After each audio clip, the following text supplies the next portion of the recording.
হরে কৃষ্ণ, রাধে রাধে, হরি বল। তো আজকে কামিকা একাদশীর ব্রত, তাই আজকে আমি কামিকা একাদশীর ব্রত মাহাত্ম্য পাঠ করছি।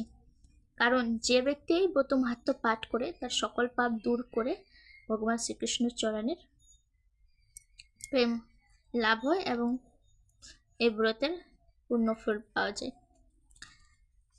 শ্রাবণ কৃষ্ণপক্ষিয়া কামিকা একাদশীর কথা ব্রহ্মবৈবর্ত পুরাণে যুধিষ্ঠির শ্রীকৃষ্ণ সংবাদে বলা হয়েছে।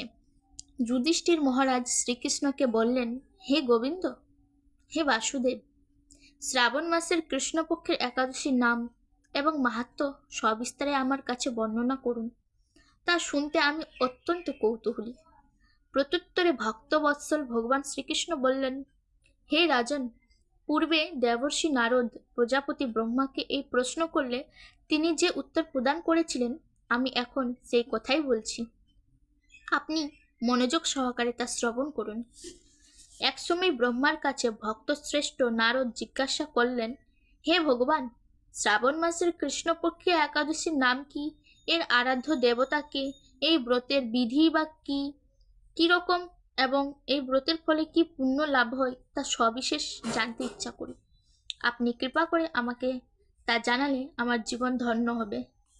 শ্রী নারদের কথা শুনে ব্রহ্মা অত্যন্ত সন্তুষ্ট হলেন।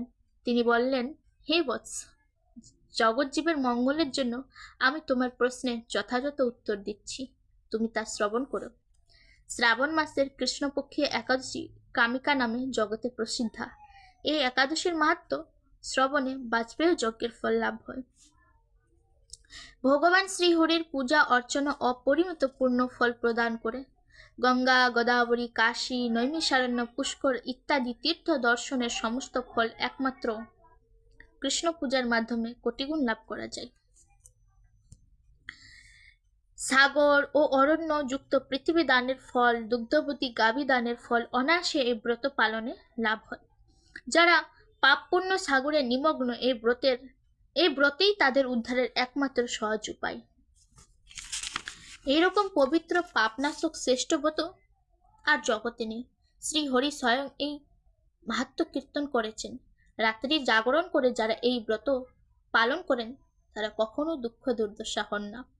এই ব্রত পালনকারী কখনো নিম্নজনী প্রাপ্ত হন না। কেশবে প্রিয়া তুলসীপত্রে যিনি শ্রীহরির পূজা করেন, পদ্মপাতায় জলের মতো তিনি পাপে নির্লিপ্ত থাকেন।